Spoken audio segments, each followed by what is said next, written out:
was appreciating this community center being available and it's being used for self-improvement, a bit of yoga here, meditation, going on, kirtan culture.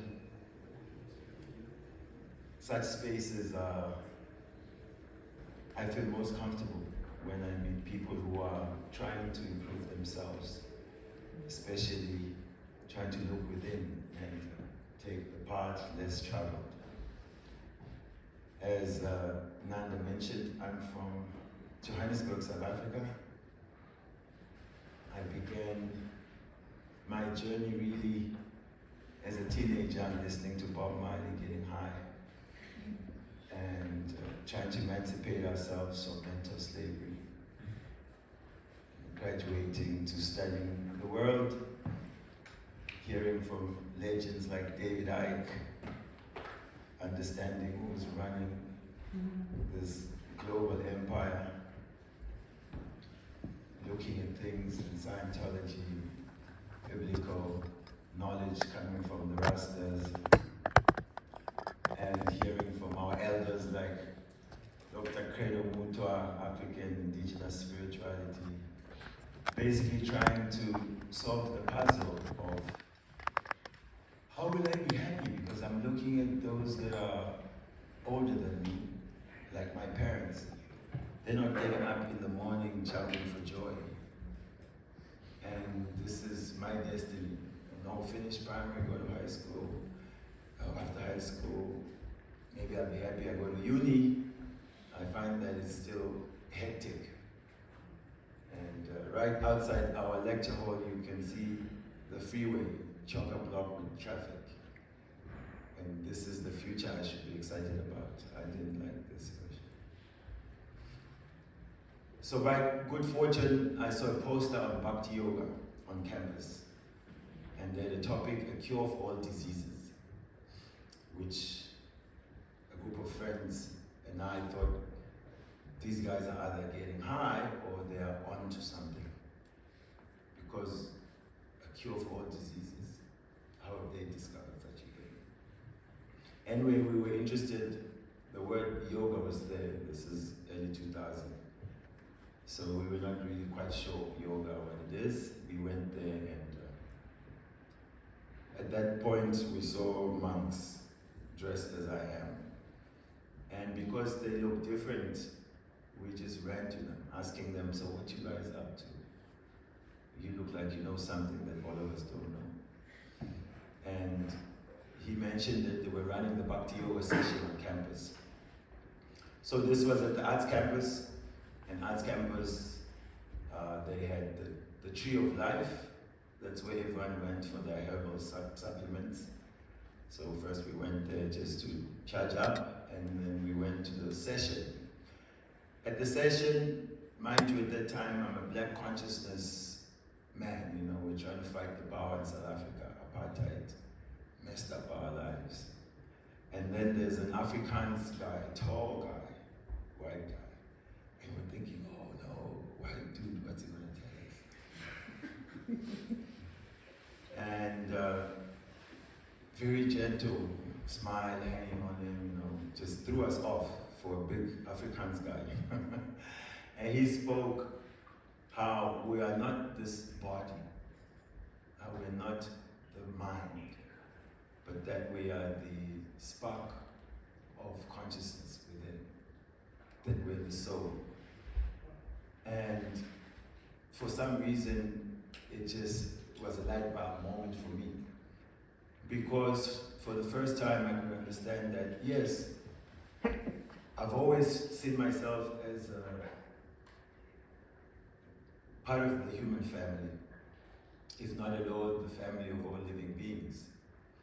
But now we are faced with this, trying to look at others based on the skin they wear. And so in that space of despair and lamenting about the past, I wasn't comfortable. But when this information hit my heart, then I could understand, oh yes, there is a platform of unity. If only we can look deeper than the superficial official dress that we wear called a body. So I thought, I think I find my people. And of course they had the Hare Krishna chant, which is always nice. We ran around in circles. We thought, yeah, it's a nice one. And at the end, they had a vegetarian lunch. And we were already very qualified because of our herbal supplements earlier. So we were eager to connect with that lunch. I was already in agreement about vegetarianism because of my being a follower of Bob Marley, follower of roots rock reggae. But I couldn't put it to practice because at the student res they were cooking everything that shouldn't be cooked. And I couldn't cook myself, so vegetarianism became quite difficult. So that's just a brief how I got into this space. And what attracted me was that I'm interested in contributing to the happiness of people, to the emancipation of people from mental slavery. However, I didn't know what would be the uniting factor. What would be the message that is relevant to all. So when we understood about consciousness, everyone is conscious, and this consciousness is a symptom of living energy, which is spirit. And then the universe is dishing out quite democratically the same types of sufferings. We understand 3 major types of sufferings that everyone is going through. And these are understood in the Vedas as problems. I'll list a few things. But first, the types of sufferings or miseries that everyone gets are first, one is called adidaivika, means sufferings that are caused by the higher controllers, which we call demigods. That means they are in charge of the weather. So, you know, we live in Melbourne with the best weather on earth, right? You have to bring everything in case. You come and looking all snazzy, you know, and next thing everyone's looking at you, oh, you're really desperate to show off because now it's so cold. So everyone has to go through, it's too hot, it's too cold, the flies have come from the desert, it's a suffering. Another level is that everyone is struggling hard with problems coming from their own mind and bodies. The mind is king of the problems these days. It's called a mental health epidemic. So that's quite obvious: depression, anxiety attacks, you name it. Body, naturally, ailments are there, sicknesses are there. So no one can escape this. Third level is that we're suffering from miseries caused to us by other living beings. The friend gossiped and told everyone those secrets. He said he loves me, but then he's keeping another 3 girlfriends. The taxman is taking my money. The mother-in-law is not so kind. So many things are there. So, knowing that we cannot escape the conditions of this material world, the wise say we have to learn how to make good use of a bad bargain. And that comes from being informed that I'm not a product of this environment. I'm here, but this is not my home. You must have heard this from every tradition. They talk about some kingdom of God, some spiritual world, some higher state of existence. There's always somewhere else that we have to be than where we are. So yes, the theme is that a spiritual being can only really be satisfied by spiritual contact. Matter, no matter how it's arranged, just can never hit the spot. Therefore, people are doing everything that the culture says we should do for happiness, but we're still finding, I'm still not satisfied. I have all the things that they said I should get, but I'm not satisfied. Yeah, on TikTok there's trends of crash outs. Most of these crash outs are people just, why the hell am I here? Or people just, what type of crazy experiment are we running as human beings? That we have to work so hard just to stay alive. Why are we being taxed so much? So many people are just frustrated with the way life in this world is moving. I was one of those people, and I find it was a good fortune that at 18, 19, I was brave to say, all right, it seems that the ancients knew something that we don't know now. And if this knowledge has been kept over dozens of years, that means it has some value. Let me be the guinea pig, so to speak. Let me get into the laboratory and see if I can change my consciousness, if I can raise my consciousness above overly identifying with the body. Because if we analyze the world, we'll find that most of the conflicts have to do with persons overly identifying with the body they are in or the land they are on. Everyone thinks this is me and this is mine. So my Australia, my Zambia, my China, my willing to die for some land that you came into just a couple of years ago and you will soon leave behind. Or it's a problem that your body looks like this one looks like that, etc., etc. So the bodily concept of life is creating so much conflict because people want to be identified with something. So, of course, we will identify with our countries, yes, but then we want to identify a little bit more deeper with a more permanent identity. So, texts like the Gita describe that the soul is eternal, it is full of bliss, it is full of knowledge. And that's who we are. But we would hardly think of ourselves as such a precious being. So if we start to understand the spirit, the soul, then we value ourselves a little bit more. Then we are able to discriminate who we bring close to us. Are they going to be able to deal with us as spiritual beings? Are they adding value to our spiritual cultivation? So just quickly, I wanted to share a theme from Bhagavad Gita, which breaks down what the stuff around us, how the stuff around us, the energy of the world affects us.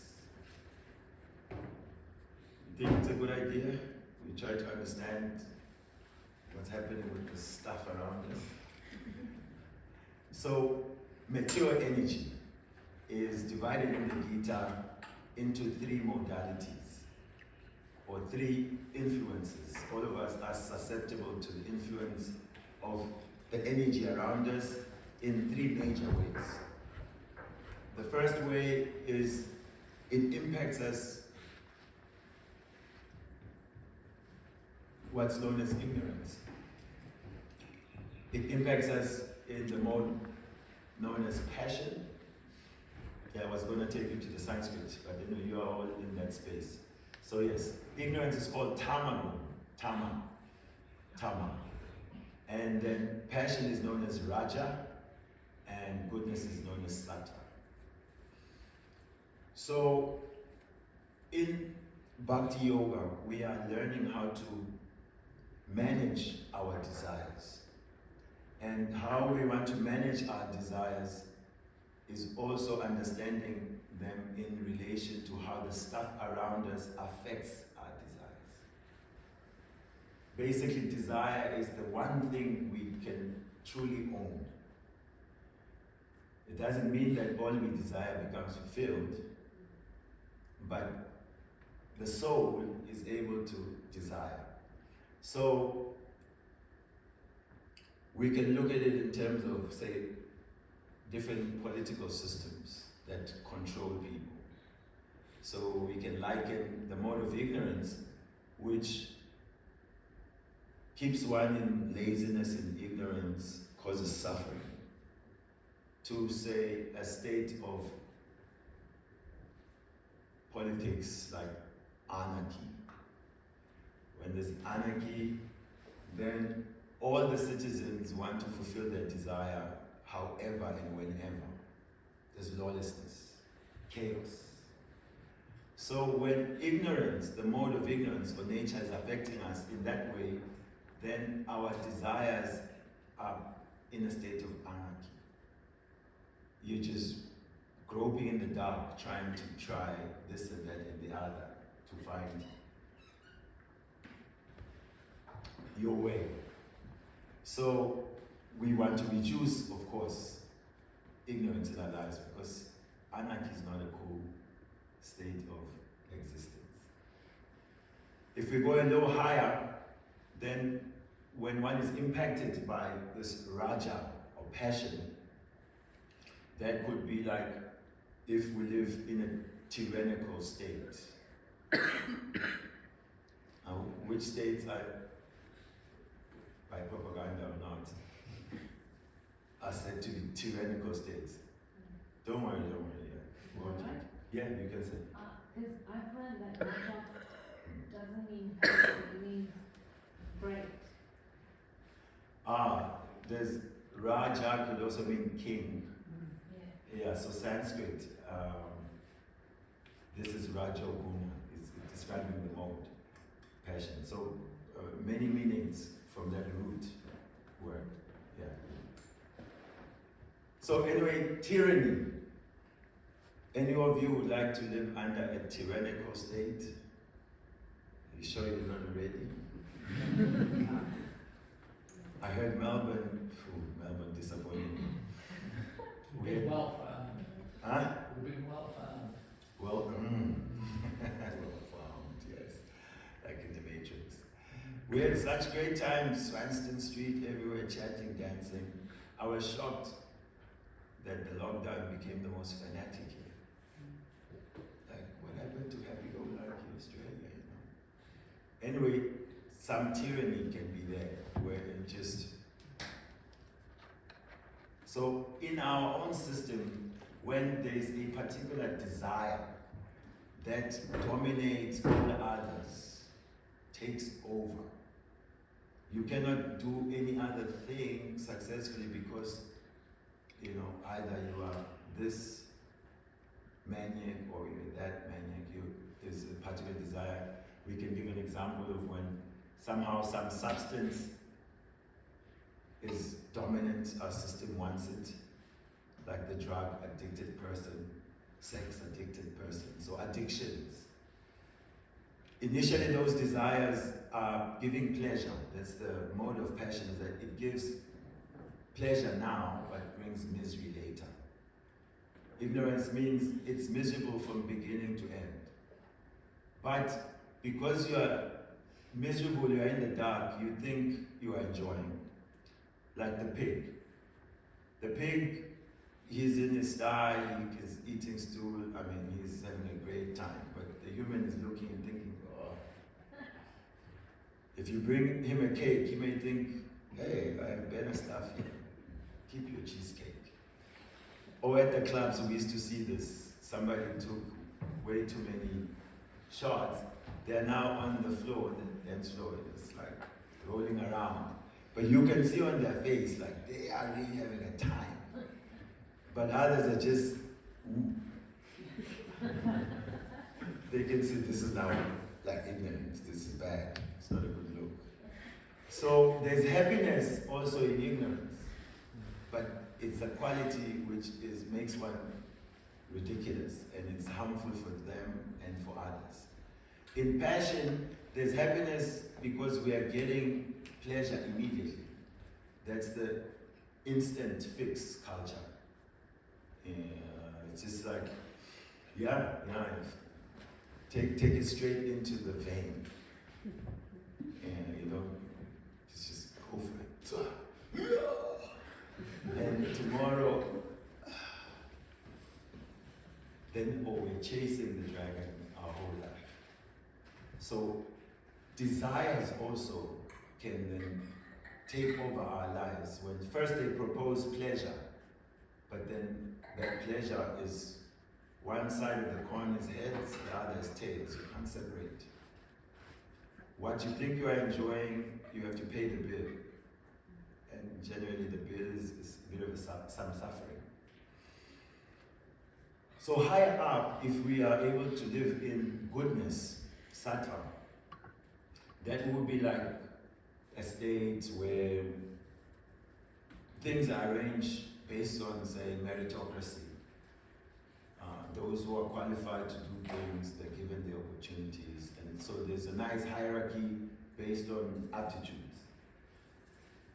That means if our senses and our desires are controlled by clear knowledge, just like any adult knows that Monday is work. So I shouldn't go for it so hard on Sunday, because tomorrow I need the same body to go and be productive. Or they're able to prioritize things, when to play, with whom to play, when to work, when to be serious. So one can plan nicely and execute everything according to the hierarchy of importance. So when the human being is influenced by the mode of goodness, that means they have clear knowledge. And what does this knowledge do? It bolsters the intelligence. Intelligence is the discriminating factor. That faculty is able to then control the mind, which is below. Mind is inspired by what's pleasing. It's sorting out things, this is great, we go for it. But then when the mind sanctions this is good because it searches the memory and okay, yes, it was good last time. Then the intelligence has to kick in and say, it was good for the first hour, but the next 2 days we struggled. So Bhagavad Gita, have you heard of Bhagavad Gita? I'm sure you have. If you haven't, you've wasted half your life.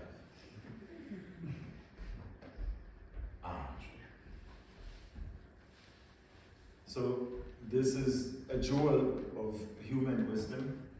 It addresses everyone as a spiritual being, and therefore bypasses this lower understanding of Eastern knowledge, African knowledge, Japanese knowledge. Knowledge is for living beings, sentient beings. And we're living in a global environment. We don't really care where the product is from, as long as it can deliver. If it's a good product, bring it. So also knowledge is for human beings. But in the system of control and manipulation, everything is tagged and designated and put into a box, branded. And then in the bodily concept of life, we start to look at it as Eastern, Western, Southern, and then we gladly excuse ourselves from gaining knowledge because it is not branded according to my designation.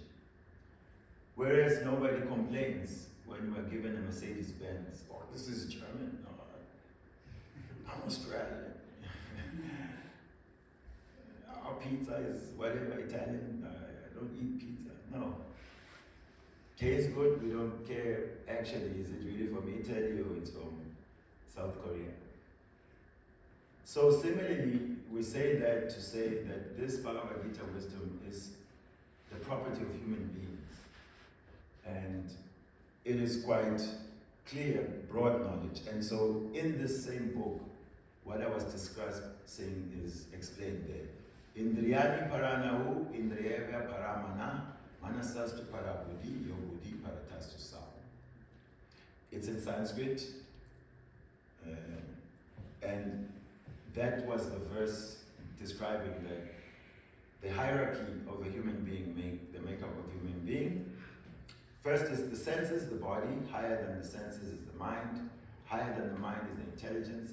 And highest is the individual being, the spiritual being.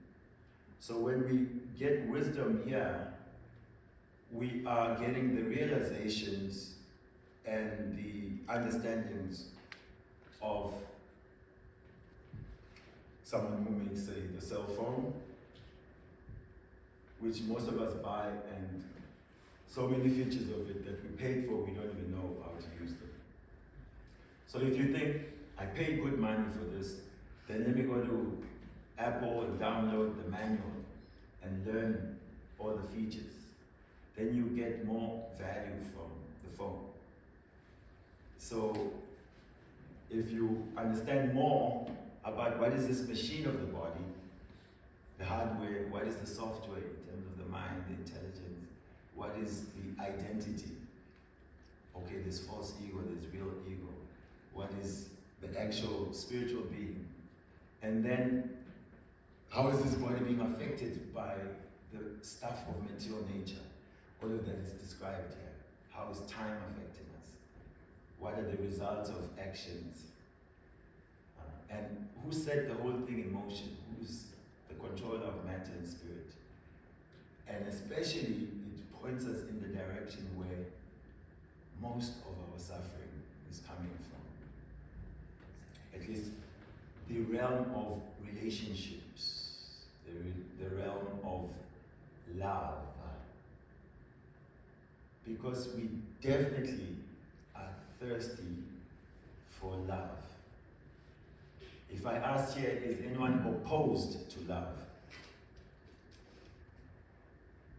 And we say always, it's a safe space. You can just say like.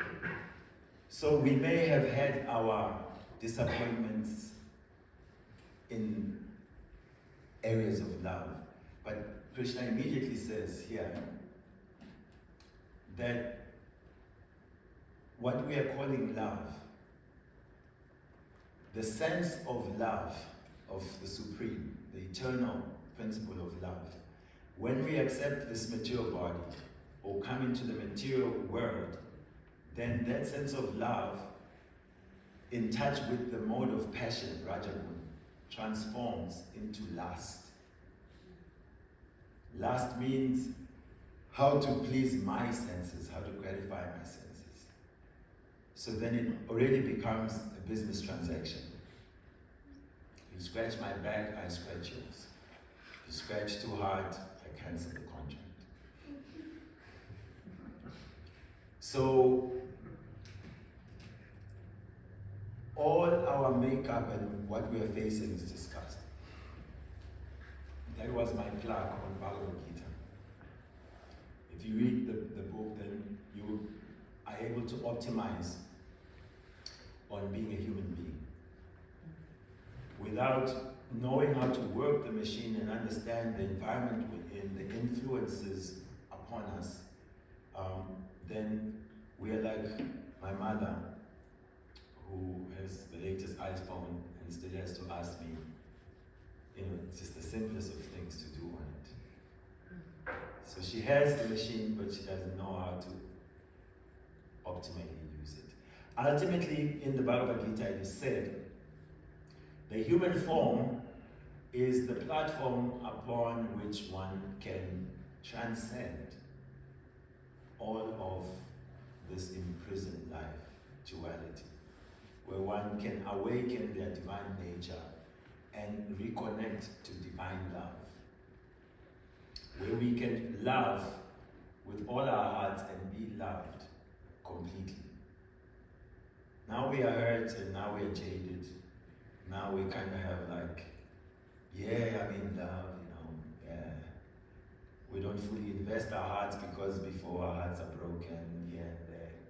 And so we definitely don't get much coming back, because love means to give yourself.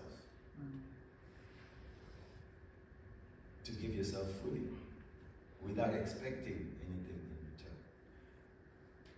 So who is that ideal person who deserves being given our hearts without reservation? Although we are not meeting them, or we are meeting some who come up to some level, still the heart yearns for that ideal, all attractive, all powerful, all knowing, all funny, who is supreme in all aspects. So Krishna is that personality who's speaking here. And he's very bold about it. I'm the source of all material and spiritual worlds. I'm sitting in the heart of every living being. From me comes knowledge, memory, and forgetfulness. There's no so truth superior to me. Everything rests upon me like pearls strung on a thread. I am this witness, the friend. I'm the taste of water, the light of the moon and the sun. I'm the strength of the strong. I'm the wisdom of the wise. I mean, even when we are super on the best drugs, no one makes such claims. If your friend told you, I'm the source of all material and spiritual worlds, you gotta stop the drugs, mate. But Krishna is wearing his heart on his sleeve. He's communicating clearly who he is, how he is in control of everything, and how he's our well-wisher and friend. And he's come to canvas us to get back in this cooperative relationship, get back to love. So we say this is philosophy, yeah, but actually this is love masquerading as a philosophy. And our system is that we learn from those who have given their consciousness to trying to apply the spiritual sciences here. So to summarize, we're managing our desires by understanding how material nature influences us. We categorized desires and their influence using systems of governing and managing people, anarchy not being the least favorable, tyranny also not being great. So meritocracy, at least there's a fairness, there's a hierarchy, but still we want to go higher where there's harmony. That's the spiritual platform. Harmony means that the children who are playing by a pond of water and they're all throwing a stone at one spot, it goes in nicely, and it makes nice concentric circles, and someone else throws, and it's a beautiful show on the pond. But as soon as one boy thinks, you guys are all just like into groupthink, you don't have initiative, I'll do differently, renegade, I'll do it my way. He throws somewhere else. So he'll get some concentric circles, but then they clash with them.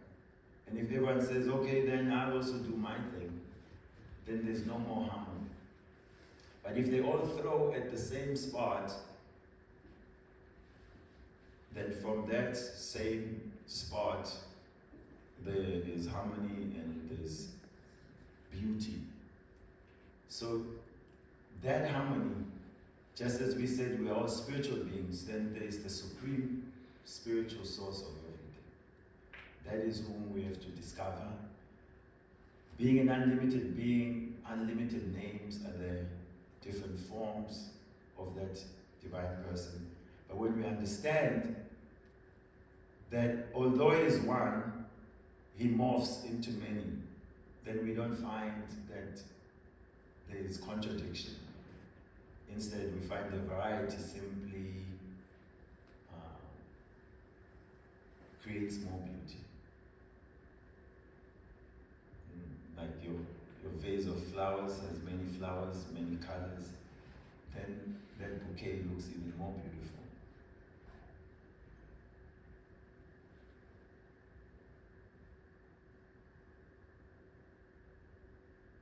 So one of the things, or technologies,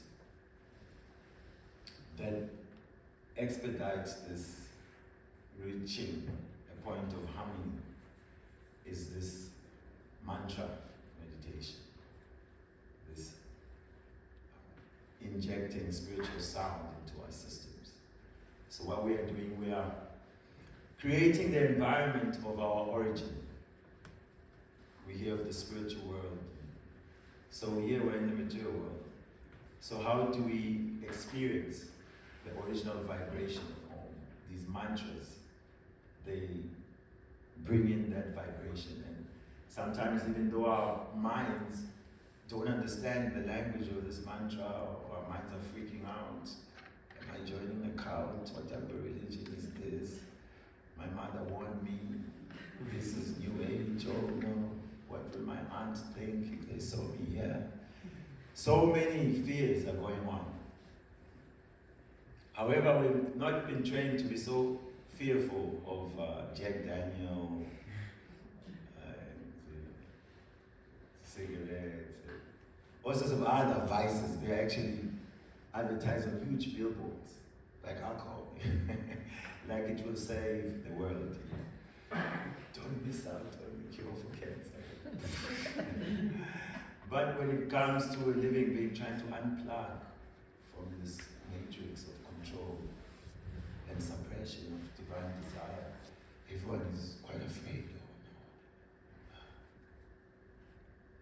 So, mantra meditation, yes. Here we get high on sound. And this drug you can abuse, you can overdose. It gets better for you the more you take it. So the principle of pleasure is always central. We are pleasure-seeking beings, but the type of pleasure you pursue can either bring you up or bring you up and just throw you down. So material pleasures generally have to be regulated. That you like chocolate cake, but if you overeat it, it becomes a problem.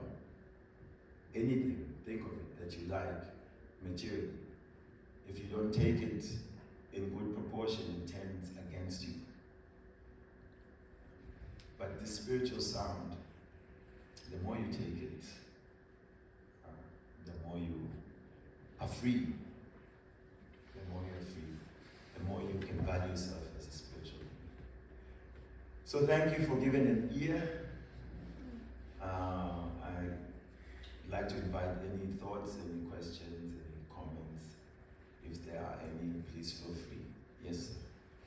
Thank you for the lecture, Maharaj. I'm just still formulating the questions. I'm not too sure how clear it will be, but I've been thinking about it this week that you mentioned ignorance is bliss sometimes.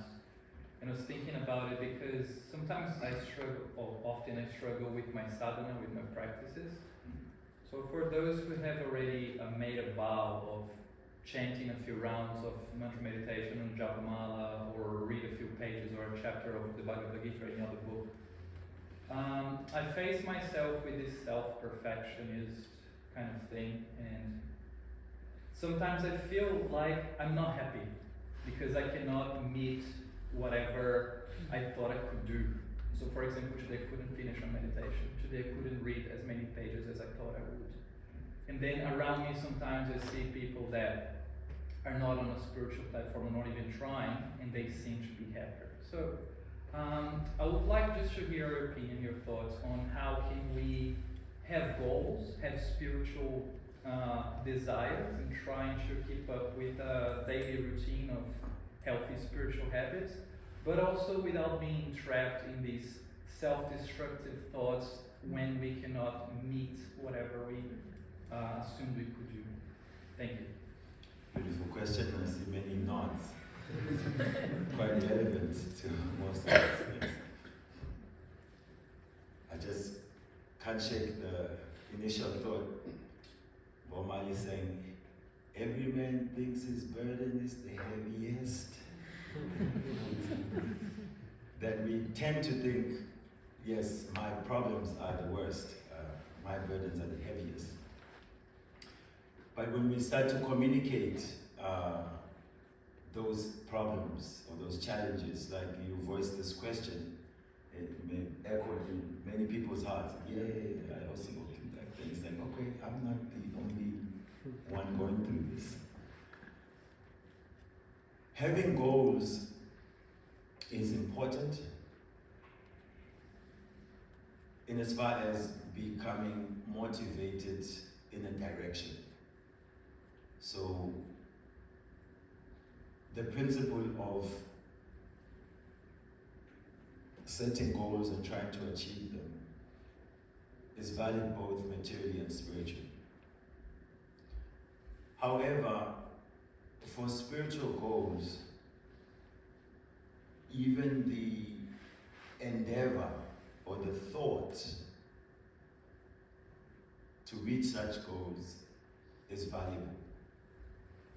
That means it's not ultimately achieving the goal that is the prize.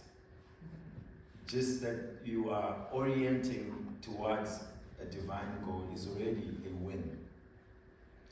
So that could be one level where you can console yourself, pat yourself on the back. Of course, it's not the place that we say you should stay. Entry level, okay, at least I have the right goals I'm going for. And to be able to execute daily our spiritual practices, it's very important to create an alliance with other practitioners. That alone, it is like the same mind is its own guru. So the guy who is like a spin doctor, rationalizes why today, it makes sense why I shouldn't finish because and this and that, is the same that's supposed to inspire us. So we need some external help.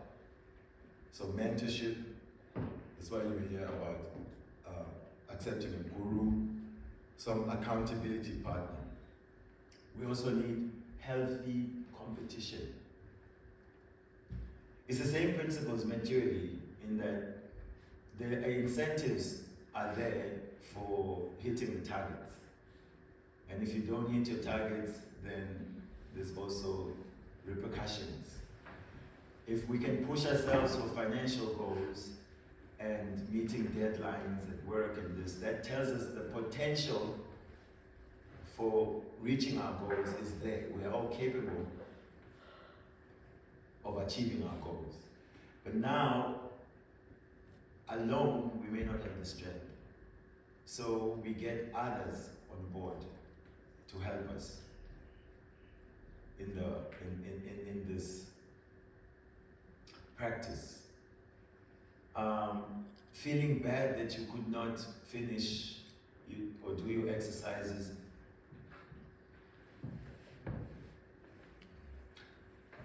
I'm looking for the word. I would say, instead of saying it's good, I would say it's a positive place to be in. That you must feel some accountability. There must be some conscience and a sense of, because it's done to please the Supreme, then if you care about someone, if you don't keep your promises to them, then there's some form of regret. But we want to avoid the crippling levels of, feeling ashamed, I cannot achieve it. So, baseline is that mentorship, guru, some peers where you can voice out the challenges and where you can get healthy competition. He's doing it, she's doing it, then I can do it. class. I'm not so good at Hatha Yoga. And anytime I manage to find myself on the mat, and when it gets tough and I look across and I see, just some small in stature lady doing it, then, that male ego would kick in. I mean, if she can do it, I can do it. So just to save face, that false ego there helps us. We are trying to protect it. So when you are with others who are aspiring for the same things, when you are slacking and you see that they are doing it, will inspire you. No, I can also do it. Yeah. So we should not try to go it alone. Is the point. Because when we are alone, then we are alone with the mind. And this mind likes to obsess over its overestimation of our abilities. If we can't do it, then now it's just like, oh, well, it's ending because I couldn't do it, and then you keep fussing about that and burning energy. So, yes, accountability partners, guru, mentorship, friendly competition, then that will help us to deal with becoming extreme in our lack sometimes to execute ideal practice. However, from the start we are already winning just by desiring to do the right thing, or even doing half of it. Is spirituality means it's always giving a result. But Guru will pull us to a practice where we are steady and it's no longer a difficulty to do these things because we have a taste for them now. There was a long story of it. I hope it touches the spirit of your question.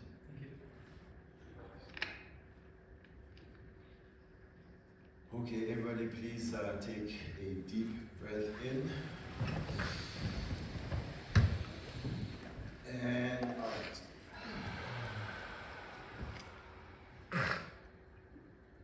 In.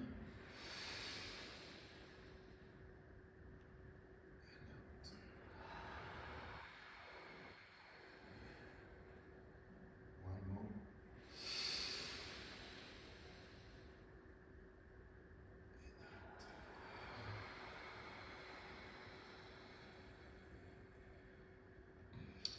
And please indulge me, raise your hands.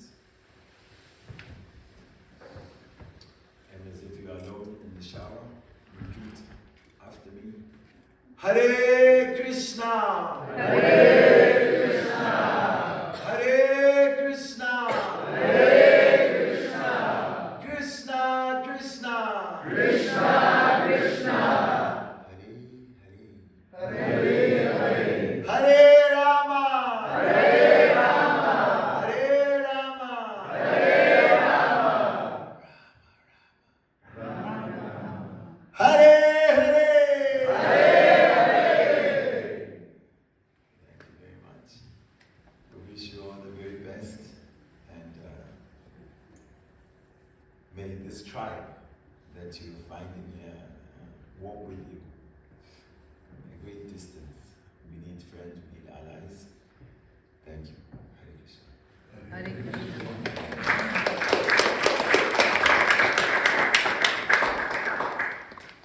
I see the time here. Good time. Thank you very much. So thank you, everyone.